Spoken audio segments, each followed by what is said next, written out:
শরীয়তপুর পদ্মায় ভাঙনের আরো খবর জানাতে আমাদের সাথে যুক্ত হচ্ছেন সহকর্মী শহীদুল ইসলাম পাইলট। পাইলট, নতুন করে কোন কোন এলাকা ভাঙনের শিকার হয়েছে এবং সেখানে মানুষের দুর্ভোগ কেমন দেখছেন? গত 4 দিন যেভাবে ভাঙছে, এখন ভাঙনের প্রতিরোধ করার কারণে এখন ভাঙ্গার তীব্রতা বা ভাঙ্গার কোনো ঘটনা এ পর্যন্ত গতকালকের পরে ঘটেনি। আর আপনারা লক্ষ্য করছেন যে পেছনে যে পানি উন্নয়ন বোর্ড কর্তৃক কর্মযজ্ঞ দ্রুত চালিয়ে যাচ্ছে, তারা কাজ করে যাচ্ছে। তবে যদিও ভাঙ্গন স্বাভাবিক কোনো রকম প্রতিরোধ করা গেলেও তাদের যে স্থানীয় যারা আছেন তাদের মনের কান্না এখনও থামেনি। তারা বিভিন্ন কারণে কাঁদছে। বিশেষ করে আপনারা জানেন যে পদ্মা সেতুর এই এরিয়াটা যখন পদ্মা সেতু ছিল না, তখন এই এলাকার মানুষ খেটে খুঁটে কিছু কাজকর্ম করে খেত।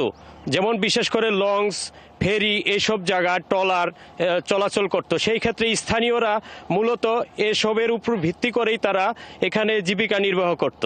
পদ্মা সেতু হওয়ার পরে কোনো রকম বেঁচে আসছিলেন তারা। এই পদ্মা সেতু 2 বছর যেতে না যেতেই আপনার যেই ভাঙ্গন শুরু হয়ে গেছে, যে কারণে তাদের যে মন মানসিকতা আরও বেশি খারাপ হয়ে গেছে।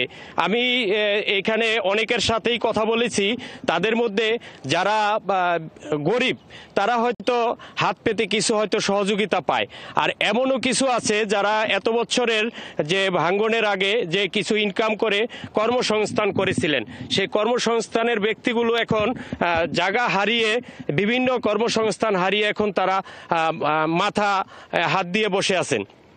এদের মধ্যে লক্ষ্য করতেছি যে এক ব্যক্তি এই এলাকাতে যেখানে বসা আছে এখানেই অনেক দূর জুড়ে একটি জায়গা ছিল এবং বালুর ব্যবসা ছিলেন। তখন তিনি সেই বালুর যেই সামান্য ব্যবসাটুকু সেটুকু হারিয়ে এখন পথে বসেছে।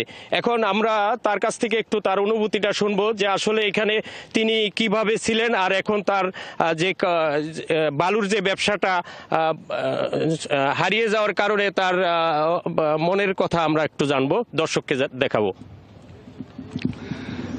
আসসালামু আলাইকুম।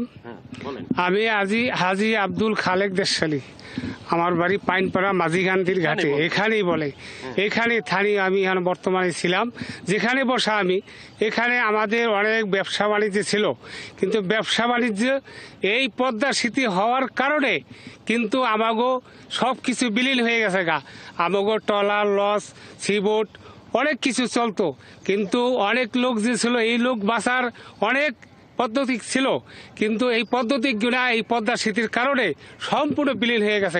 এখানে আমরা যে ব্যবসা বাণিজ্য যে ছিলাম, এই ব্যবসা বাণিজ্যগুলা যাওয়ানে আমরা মানে সর্বহারা হয়ে গেছি। এই সর্বহারা হওয়ার কারণে কিন্তু আমরা মানুষ এখানে 4টা ডাল ভাত খাইতাম, এই খাওয়ার কোনো সিস্টেম এখন নাই। মানে ঘর বাড়ি জায়গা জমিন অনেক কিছু গেছে। আপনাদের জানাতে পারলাম যে আসলে একজন ব্যক্তির কথা, এরকম অনেক অগণিত ব্যক্তিরা আছে যারা কর্মসংস্থান হারিয়ে এখন পথে বসেছে।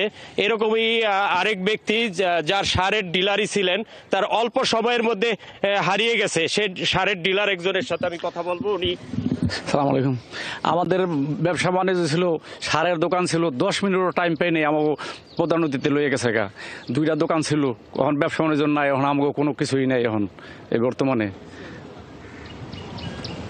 হ্যাঁ, আচ্ছা, হ্যাঁ, এই এতটুকুই ছিল আমাদের আজকের এই এখানকার অবস্থা। ধন্যবাদ পাইলট আমাদের সঙ্গে যুক্ত হওয়ার জন্য। দর্শক, শরীয়তপুরে পদ্মার ভাঙনের খবর জানাচ্ছিলেন সহকর্মী শহীদুল ইসলাম পাইলট।